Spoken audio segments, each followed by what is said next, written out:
لله والصلاة والسلام على من لا نبی بعدہ وبعد۔ محترم سامعین و ناظرین، آج کی اس مجلس میں میں آپ کے سامنے ایک روایت رکھنا چاہتا ہوں، ایسی روایت جس کا تعلق اللہ کے رسول صلی اللہ علیہ وسلم کے خواب سے ہے۔ اور جیسے کہ معلوم ہے، انبیاء کرام علیہم السلام کا خواب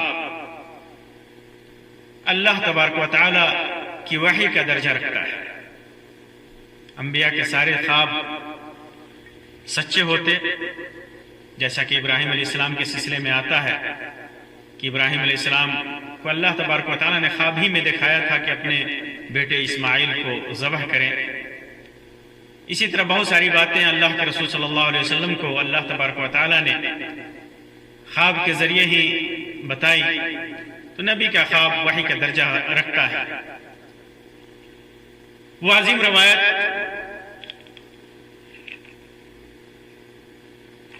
جسے امام بخاری رحمۃ اللہ علیہ نے مختلف جگہوں پر ذکر کیا ہے اپنے صحیح کے اندر، کہیں تفصیل کے ساتھ اور کہیں اختصار کے ساتھ۔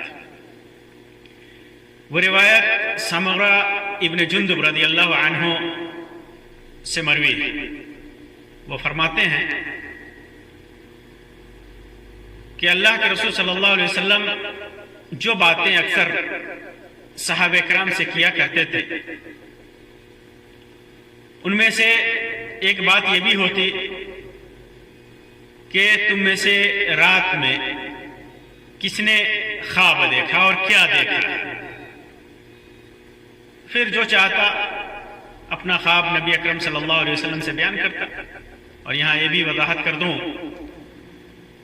کہ حدیثوں میں آتا ہے کہ مومن جب اچھا خواب دیکھے تو اسے بیان کرے، اور جب برا خواب دیکھے تو اسے کسی سے بیان نہ کرے۔ اور پھر اس کے آداب بھی ہیں، خواب دیکھنے کے بعد آدمی کیا کرے، ایک الگ موضوع ہے۔ بہرحال جو آدمی چاہتا اللہ کے رسول صلی اللہ علیہ وسلم سے اپنا خواب بیان کرتا۔ اور دوسری روایت میں ہے کہ اللہ کے رسول صلی اللہ علیہ وسلم نماز فجر پڑھنے کے بعد عموماً صحابہ کرام کی طرف منہ کر کے بیٹھ جاتے اور پوچھتے کہ آج رات کسی نے کوئی خواب دیکھا ہو تو بیان کرو۔ راوی کہتے ہیں کہ اگر کوئی آدمی کسی نے خواب دیکھا ہوتا تو اسے بیان کرتا، اور اللہ کا حکم ہوتا، اللہ تبارک و تعالی جس کے خواب کی تعبیر کو منظور فرماتا، اللہ کے رسول صلی اللہ علیہ وسلم اس کی تعبیر کرتے، اسے بیان کرتے کہ تمہارے خواب کا مطلب یہ ہوا۔ ایک دن اللہ کے رسول صلی اللہ علیہ وسلم نے معمول کے مطابق صحابہ کرام سے دریافت کیا کہ آج رات کسی نے تم میں سے کوئی خواب دیکھا ہے؟ تو سمرہ ابن جندب رضی اللہ تعالیٰ عنہ بیان فرماتے ہیں کہ ہم نے عرض کیا کہ اللہ کے رسول صلی اللہ علیہ وسلم کسی نے کوئی خواب نہیں دیکھا، تو آپ صلی اللہ علیہ وسلم نے فرمایا لیکن میں نے آج رات ایک خواب دیکھا ہے، ایک خواب دیکھا ہے، اور وہ یہ دیکھا ہے کہ میرے پاس دو آدمی آئے، میرے پاس دو شخص آئے، دو فرد آئے، دو آنے والے آئے، اور انہوں نے مجھے اٹھایا اور مجھ سے کہا کہ ہمارے ساتھ چلو۔ میں ان کے ساتھ چل دیا، انہوں نے میرے ہاتھ تھام لیے اور مجھے ارض مقدس کی طرف لے گئے، اور وہاں پر جا کر کے ارض بالا، عالم بالا کی سیر کرائی۔ اللہ کے رسول صلی اللہ علیہ وسلم فرماتے ہیں کہ ہم ایک ایسے آدمی کے پاس آئے جو لیٹا ہوا تھا، ایک ایسے آدمی کے پاس آئے جو لیٹا ہوا تھا، جس کے پاس ایک آدمی پتھر لیے کھڑا تھا، اپنے ہاتھوں میں پتھر لیے ایک آدمی کھڑا تھا، اور اس کے سر پر اس پتھر کو پھینک کر کے مارتا، اس پتھر کو پھینک کر مارتا، جس سے اس کا سر پھٹ جاتا۔ اس پتھر کے مار سے اس کا سر پھٹ جاتا، پتھر لڑک کر دور چلا جاتا، اس کا سر پھٹ جاتا اور دور چلا جاتا پتھر، لیکن وہ شخص پتھر کے پیچھے جاتا اور اسے اٹھا کر کے لاتا، اور جب تک وہ اسے اٹھا کر کے لاتا اس شخص کے پاس پہنچنے سے پہلے ہی اس شخص کا آدھی سر صحیح ہو جاتا جیسا پہلے تھا ہوتا۔ جو ہی وہ پتھر اٹھا کر کے لاتا، آنے سے پہلے اس شخص کا سر، جس کا سر کچلا تھا، اس کا سر ٹھیک ہو جاتا، پہلے کی طرح ہو جاتا۔ تو یہ شخص جو اس کو پتھر مار رہا تھا، اسی طرح پتھر مارتا، دوبارہ اس کو پتھر مارتا اور وہی صورتیں پیش آتی جو پہلے آئی تھی، یعنی پتھر دور چلا جاتا، پھر پتھر کو اٹھانے جاتا، واپس آتا تو پھر اس کا سر ویسے ہی اچھا ہو گیا ہوتا،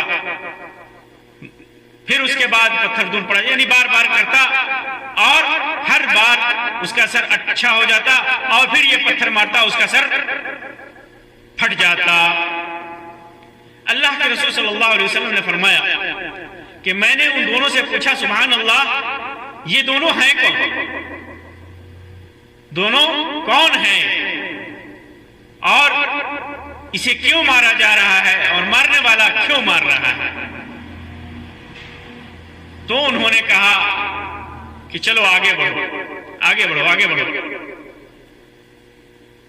پھر فرماتے ہیں کہ جب ہم آگے بڑھے اور ایک ایسے شخص کے پاس پہنچے جو پیٹھ کے بل لیٹا ہوا تھا، پیٹھ کے بل لیٹا ہوا تھا، اور ایک دوسرا شخص اس کے پاس لوہے کا آنکڑا لیے ہوئے کھڑا تھا، لوہے کا آنکڑا جس کے اندر نوک ہوتا ہے اور جس سے کوئی چیز چیری جاتی ہے، اس کی کنارے پر چاقو کے دھار کی طرح تیز ہوتا اس کا کنارہ جس سے کسی چیز کو چیرا جائے۔ تو ایک دوسرا شخص، وہ آدمی جو پیٹھ کے بل لیٹا ہوا تھا، دوسرا شخص اس کے پاس لوہے کا آنکڑا لیے کھڑا تھا، اور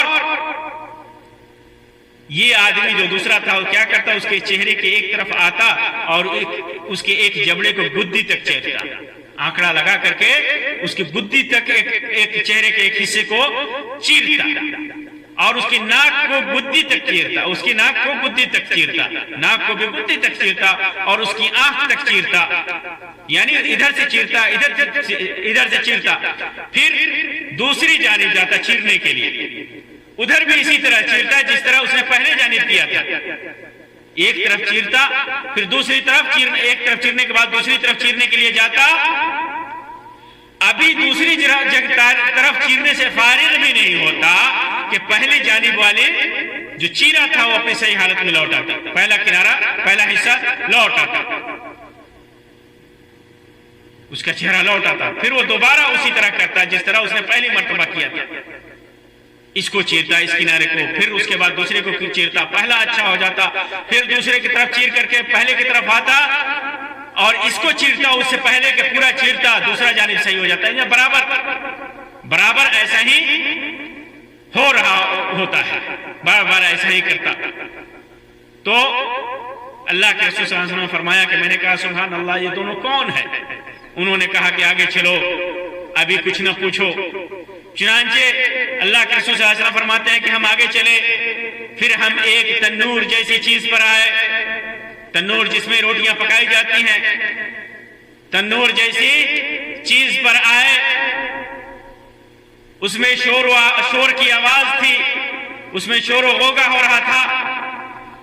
فرماتے ہیں کہ ہم نے اس میں جھانکا تو اس کے اندر کچھ ننگے مرد اور کچھ ننگی عورتیں تھیں، ان کے نیچے سے آگ کی لپٹ آتی تھی، جب آگ انہیں اپنی لپیٹ میں لیتی تو وہ چلانے لگتے، اور دوسری روایت میں ہے جس کے اوپر کا حصہ تو تنگ تھا، یعنی اس تنور کے اوپر کا حصہ تنگ تھا لیکن نیچے سے خوب وہ حصہ چوڑا تھا، فراخ تھا، نیچے آگ بھڑک رہی تھی، جب آگ کے شعلے بھڑک کر کے اوپر اٹھتے تو اس میں جلنے والے لوگ بھی اوپر اٹھ جاتے اور ایسا معلوم ہوتا کہ اب وہ آگ سے باہر نکل جائیں گے، لیکن جب شعلے دب جاتے تو وہ لوگ بھی نیچے چلے جاتے۔ اس تنور میں ننگے مرد اور ننگے عورتیں تھی۔ رسول اکرم صلی اللہ علیہ وسلم نے فرمایا کہ میں نے ان سے پوچھا کہ یہ کون لوگ ہیں؟ انہوں نے کہا کہ آگے چلو، ابھی مت پوچھو۔ فرمایا کہ ہم آگے بڑھے اور ایک نہر پر آئے، وہ خون کی طرح نہر سرخ تھی۔ اس نہر میں ایک شخص تیر رہا تھا اور نہر کے کنارے ایک دوسرا شخص تھا جس نے اپنے پاس بہت سارے پتھر جمع کر رکھے تھے، اور یہ تیرنے والا تیرتا ہوا جب اس شخص کے پاس پہنچتا جس نے پتھر جمع کر رکھے تھے تو وہ اپنا منہ کھول دیتا اور کنارے والا شخص اس کے منہ میں پتھر ڈال دیتا، اور پھر وہ تیرنے لگتا اور پھر اس کے پاس لوٹ کر آتا۔ وہ جب بھی اس کے پاس آتا تو اپنا منہ پھیلا دیتا اور یہ اس کے منہ میں پتھر ڈال دیتا۔ ایسے ہی بار بار ہوتا۔ اور دوسری روایت میں ہے کہ نہر کا آدمی جب تیرتے ہوئے باہر نکلنا چاہتا تو پتھر والا شخص اس کے منہ پر اتنی زور سے پتھر مارتا کہ وہ اپنی پہلی جگہ پر واپس چلا جاتا، اور اس طرح جب وہ نکلنے کی کوشش کرتا وہ شخص اس کے منہ پر پتھر اتنی زور سے مارتا کہ وہ پھر اپنی اصلی جگہ پر نہر میں واپس چلا جاتا۔ اللہ کے رسول صلی اللہ علیہ وسلم نے فرمایا، میں نے پوچھا کہ یہ کون ہے؟ فرمایا، انہوں نے کہا کہ آگے چلو، ابھی مت پوچھو۔ پر اللہ کے رسول صلی اللہ علیہ وسلم فرماتے ہیں کہ پھر ہم آگے بڑھے اور ایک نہایت ہی بدصورت آدمی کے پاس پہنچے۔ جتنے بدصورت تم نے دیکھے ہوں گے ان میں سب سے زیادہ بدصورت آدمی تھا، نہایت ہی بدصورت آدمی تھا۔ اس کی شکل کا تم تصور، اس کی بدصورتی کا تصور جتنا تصور کر سکتے ہو اتنا بدصورت تھا۔ اس کے پاس آگ جل رہی تھی اور اسے جلا رہا تھا اور اس کے چاروں طرف دوڑتا تھا۔ اللہ کے رسول صلی اللہ علیہ وسلم نے پوچھا، میں نے ان سے پوچھا کہ یہ کیا ہے؟ انہوں نے کہا کہ ابھی مت پوچھ، آگے چلو۔ ہم آگے بڑھے۔ اللہ کے رسول صلی اللہ علیہ وسلم فرماتے ہیں کہ ہم آگے بڑھے اور ایک ایسے باغ میں پہنچے جو باغ ہرا بھرا تھا، اس میں موسم بہار کے سب پھول تھے۔ اس کے باغ کے درمیان میں ایک بہت لمبا شخص تھا، اتنا لمبا کہ میرے لیے اس کا سر دیکھنا دشوار ہو رہا تھا۔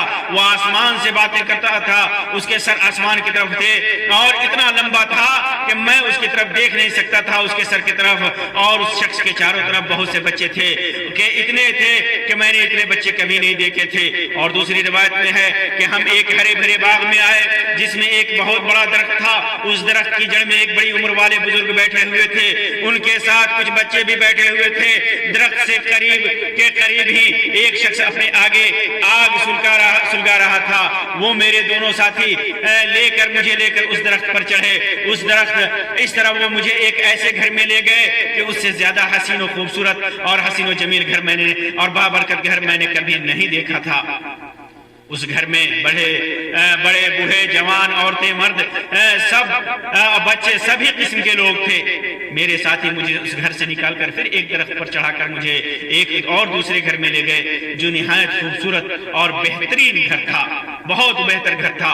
اس میں بھی مجھے بہت سے بوڑھے اور جوان نظر آئے۔ نبی اکرم صلی اللہ علیہ وسلم نے فرمایا کہ میں نے پوچھا یہ کون ہے اور یہ بچے کون ہیں؟ فرماتے ہیں کہ انہوں نے مجھ سے کہا کہ آگے چلو۔ فرمایا کہ پھر ہم آگے بڑھے اور ایک عظیم الشان باغ تک پہنچے۔ میں نے اتنا بڑا خوبصورت باغ کبھی نہیں دیکھا تھا۔ ان دونوں نے کہا کہ اس پر چڑھیے۔ ہم اس پر چڑھے تو ایک ایسا شہر دکھایا گیا جو اس طرح بنا تھا کہ اس کی ایک اینٹ سونے کی تھی اور ایک اینٹ چاندی کی۔ ہم شہر کے دروازے پر آئے تو ہم نے اسے کھلوایا، وہ ہمارے لیے کھولا گیا اور ہم اس میں داخل ہوئے۔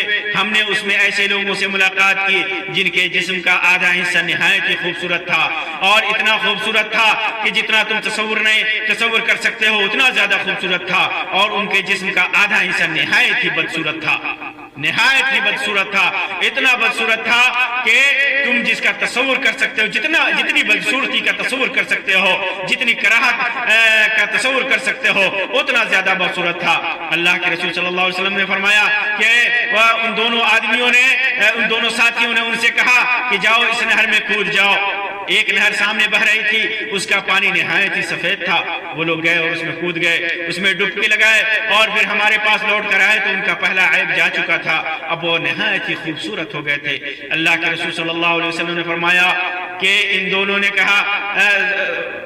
دونوں ساتھیوں نے کہا کہ یہ جنت عدن ہے اور یہ آپ کی منزل ہے۔ نبی اکرم صلی اللہ علیہ وسلم نے فرمایا کہ میری نظر اوپر کی طرف اٹھی تو سفید بادل کی طرح ایک محل اوپر نظر آیا. فرمایا کہ انہوں نے مجھ سے کہا کہ یہ آپ کی منزل ہے. فرمایا کہ میں نے ان سے کہا اللہ تعالیٰ تمہیں برکت دے, مجھے اس میں داخل ہونے دو. تو انہوں نے کہا کہ اس وقت تو آپ نہیں جا سکتے, لیکن ہاں آپ اس میں ضرور جائیں گے, آپ اس میں ضرور جائیں گے. فرمایا اللہ کے رسول صلی اللہ علیہ وسلم نے فرمایا ان دونوں سے کہ آج کی رات تو میں نے عجیب و غریب چیزیں دیکھی ہیں. آج کی رات تم دونوں نے مجھے عجیب و غریب چیزوں کی سیر کرائی ہے. یہ کیا چیزیں کیا تھی جو میں نے دیکھی ہیں؟ دوسری روایت میں ہے کہ میں نے اپنے ساتھیوں سے کہا کہ تم لوگوں نے مجھے رات بھر خوب سیر کرائی, کیا جو کچھ میں نے دیکھا اس کی تفصیل بھی کچھ بتاؤ گے؟ تو انہوں نے مجھ سے کہا کہ ہم آپ کو بتائیں گے, اور پھر اس کی تفصیل بتائی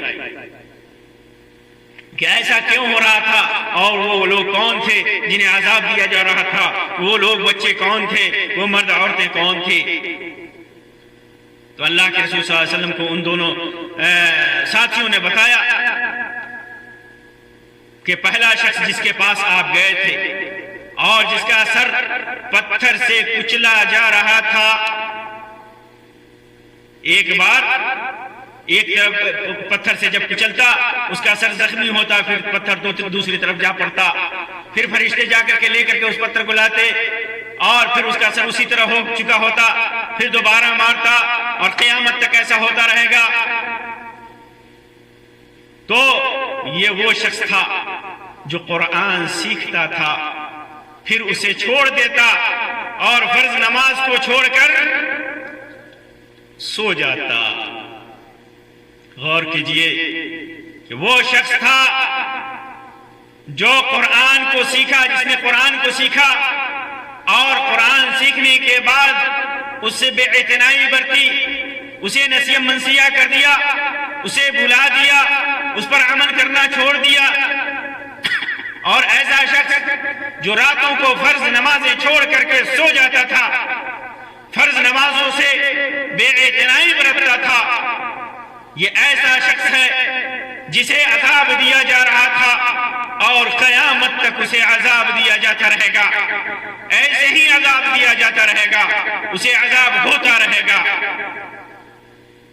اور وہ شخص جس کے پاس آپ گئے, جس کا جبڑا گدی تک اور ناک گدی تک اور آنکھ گدی تک چیری جا رہی تھی, یہ وہ شخص ہے جو صبح اپنے گھر سے نکلتا اور جھوٹی خبر تراشتا, جو دنیا میں پھیل جاتی, جھوٹی خبریں پھیلاتا, اسے قیامت تک یہی عذاب ہوتا رہے گا. غور کیجئے, ایک آدمی جھوٹی باتیں تراش کر جھوٹی باتیں پھیلاتا, دنیا میں وہ باتیں پھیل جاتی. آج کے دور میں آپ غور کیجئے, سوشل میڈیا کے زمانے میں ایک بات کسی نے جھوٹی لکھی, پوری دنیا میں سیکنڈوں میں پوری دنیا میں کیسے پھیلتی ہے. ایسی جھوٹی پھیلانے والے لوگوں کے جبڑے چیرے جائیں گے, ناک اور آنکھ گدیوں تک چیرے جائیں گے, جبڑے گدیوں تک چیرے جائیں گے, اور قیامت تک اسے یہی عذاب ہوتا رہے گا. اور انہوں نے فرمایا کہ وہ ننگے مرد اور عورتیں جو تندور میں آپ نے دیکھا جو جل رہے تھے, چیخوں پکار کر رہے تھے اور وہ چیخ رہے تھے, چلا رہے تھے, دردناک عذاب ہو رہا تھا. یہ وہ لوگ ہیں اور یہ وہ مرد ہیں, یہ وہ عورتیں ہیں جو زناکار اور بدکار تھے, جنہوں نے زناکاری کی, جنہوں نے بدکاری کی, دنیا میں زنا میں مبتلا ہوئے, دنیا میں بدکاری میں مبتلا ہوئے. یہ وہ مرد اور یہ وہ عورتیں ہیں, یہ وہ لوگ ہیں جنہوں نے زناکاری کی. انہیں عذاب دیا جائے گا, آگ کے تنور میں انہیں ڈالا جائے گا اور یہ قیامت تک ہوتا رہے گا ان کے ساتھ. اور وہ شخص جس کے پاس اس حال میں گئے کہ وہ نہر میں تیر رہا تھا اور اس کے منہ میں پتھر مارا جا رہا تھا, پتھر دیا جا رہا تھا, یا جسے پتھر سے مارا جا رہا تھا اور وہ پھر پتھر کے زور سے مار کے زور سے پھر پہلی جگہ پر پہنچ رہا تھا۔ جب اس دریا سے نکلنے کی کوشش کیا کرتا، اس آدمی کو ویسے ہی کنارے پر بیٹھا ہوا پتھر مارتا اور پھر وہ دریا میں جا پڑتا۔ یہ وہ آدمی تھا جو سود کھاتا تھا۔ یہ سود کھانے والا آدمی ہے جو دنیا میں سود کھاتا تھا، ربا کرتا تھا، بیاج کھاتا تھا، لوگوں سے کو اپنی دولت، اپنا پیسہ بیاج پر اٹھاتا تھا، بیاج کا پیسہ کھاتا تھا، سود کا پیسہ کھاتا تھا۔ اور وہ آدمی، وہ بدصورت آدمی، وہ بدصورت شخص جسے آپ نے دیکھا وہ جہنم کی آگ بھڑکا رہا ہے، اس کے چاروں طرف چل پھر رہا ہے، وہ جہنم کا داروغہ جس کا نام مالک ہے، وہ داروغہ ہے۔ وہ جہنم کا داروغہ ہے جس کا نام مالک ہے، وہ جہنم کی آگ بھڑکا رہا تھا اور اس کے آس پاس چل رہا تھا، اس کے چاروں طرف چل رہا تھا۔ اور وہ لمبا شخص جو باغ میں نظر آیا وہ ابراہیم علیہ السلام ہیں، اور وہ بچے، ان کے چاروں طرف جو بچے ہیں وہ بچے ہیں جو بچپن ہی میں فطرت پر مر گئے ہیں، جنہوں نے کفر نہیں کیا، جو فطرت اسلام پر پیدا ہوئے، جو فطرت توحید پر پیدا ہوئے، جو بلا کسی گناہ کے کیے ہوئے وہ مر گئے، بچپن ہی میں مر گئے۔ یہ وہ بچے ہیں۔ اس پر بعض مسلمانوں نے کہا اللہ کے رسول صلی اللہ علیہ وسلم، کیا مشرکین کے بچے بھی ان میں داخل ہیں؟ تو اللہ کے رسول صلی اللہ علیہ وسلم نے فرمایا کہ ہاں، مشرکین کے بچے بھی ان میں داخل ہیں۔ یہ وجہ یہ تھی کہ مشرکین کے بچے جو پیدا ہوئے وہ فطرت اسلام پر پیدا ہوئے، اور کوئی بھی برا عمل کرنے سے پہلے وہ اس دنیا سے چلے گئے، وہ مر گئے، تو وہ بچے بھی جو فطرت پر مر گئے وہ بھی اس کے اندر داخل ہیں۔ دوسری روایت میں آتا ہے کہ جو شخص آگ جلا رہا تھا وہ دوزخ کا داروغہ تھا، جہنم کا داروغہ تھا، اور جس گھر میں آپ پہلے داخل ہوئے جنت میں عام مسلمانوں کا گھر ہے، اور یہ گھر جس میں ابھی آپ کھڑے ہیں یہ شہداء کا گھر ہے، اور جس میں جبرائیل علیہ السلام اور میں جبرائیل ہوں، اور یہ میرے ساتھ میکائیل ہیں، یعنی اللہ کے رسول صلی اللہ علیہ وسلم کے ساتھ جو فرشتے تھے وہ جبرائیل علیہ السلام اور میکائیل علیہ السلام تھے۔ اور پھر اس کے بعد اللہ کے رسول صلی اللہ علیہ وسلم کو دونوں نے کہا، ساتھیوں نے کہا آپ اپنا سر اٹھائیے۔ کہتے ہیں کہ میں نے سر اٹھایا تو کیا دیکھتا ہوں کہ میرے اوپر بادل کی طرح کوئی چیز ہے۔ میرے ساتھیوں نے کہا کہ یہ آپ کا مکان ہے، یہ آپ کا گھر ہے۔ اس پر میں نے کہا کہ مجھے اپنے مکان میں جانے دو، تو انہوں نے کہا کہ ابھی آپ کی عمر باقی ہے جو آپ نے پوری نہیں کی، اور اگر آپ نے اپنی عمر پوری کر لی ہوتی تو آپ اس میں داخل ہو جاتے، لیکن ابھی آپ کی عمر باقی ہے، جب تک آپ کی عمر پوری نہیں ہوگی آپ اس میں نہیں جا سکتے۔ اب رہے وہ لوگ جن کا آدھا جسم خوبصورت تھا اور آدھا جسم بدصورت تھا، یہ وہ لوگ ہیں جنہوں نے دنیا میں برے عمل کے ساتھ ساتھ اچھا عمل بھی کیا ہے، جن کا جسم آدھا خوبصورت اور آدھا بدصورت ہے۔ انہوں نے اپنے گناہوں پر ندامت برتی، اپنے گناہوں کو یاد کیا، اللہ تبارک و تعالیٰ نے بخش دیا، اور جب بخش دیا تو ان کے پورے جسم کو اس دریا میں داخل کر کے پورے جسم کو خوبصورت کر دیا، گناہوں کو بخش کر کے۔ انہی لوگوں کے سلسلے میں قرآن مجید میں اللہ تبارک و تعالیٰ نے فرمایا ہے وَآخَرُونَ اعْتَرَفُوا بِذُنُوبِهِمْ خَلَطُوا عَمَلًا صَالِحًا وَآخَرَ سَيِّئًا عَسَى اللَّهُ أَن يَتُوبَ عَلَيْهِمْ إِنَّ اللَّهَ غَفُورٌ رَحِيمٌ۔ کہ یہ وہ لوگ ہیں جو جنہوں نے برائی کیا اور برائی کے ساتھ ساتھ اچھے عمل بھی کیے، جنہوں نے اچھا عمل کیا، اچھے عمل کے ساتھ ساتھ ان سے برائیوں کا سرزد بھی ہوا، لیکن انہوں نے اپنے گناہوں کا اعتراف کیا تو اللہ تبارک و تعالیٰ نے انہیں بخش دیا۔ تو یہ جو آدھے جسم کے بدصورت اور آدھے جسم کے جو خوبصورت ہیں، انہوں نے برائیوں کو اور اچھائیوں کو خلط ملط کیا تھا، پھر اللہ تبارک و تعالیٰ نے انہیں بخش دیا تھا۔ اللہ تبارک و تعالیٰ سے دعا ہے کہ اللہ تبارک و تعالیٰ ہمیں اپنے حفظ و امان میں رکھے، اللہ تبارک و تعالیٰ ان سارے گناہوں سے ہمیں بچنے کی توفیق عطا فرمائے جن کی وجہ سے اللہ تبارک و تعالیٰ کا عذاب آتا ہو۔ اللہ تبارک و تعالیٰ ہمیں نیک لوگوں میں شامل فرمائے، اللہ تبارک و تعالیٰ جنت میں ہمارا گھر بنائے، نیک اپنے اولیاء صالحاء شہداء اور انبیاء کے ساتھ ہمارا حشر کرے۔ آمین یا رب العالمین، وآخر دعوانا ان الحمدللہ رب العالمین، وصلی اللہ علی خیر خلقہ وسلم، والسلام علیکم ورحمۃ اللہ وبرکاتہ۔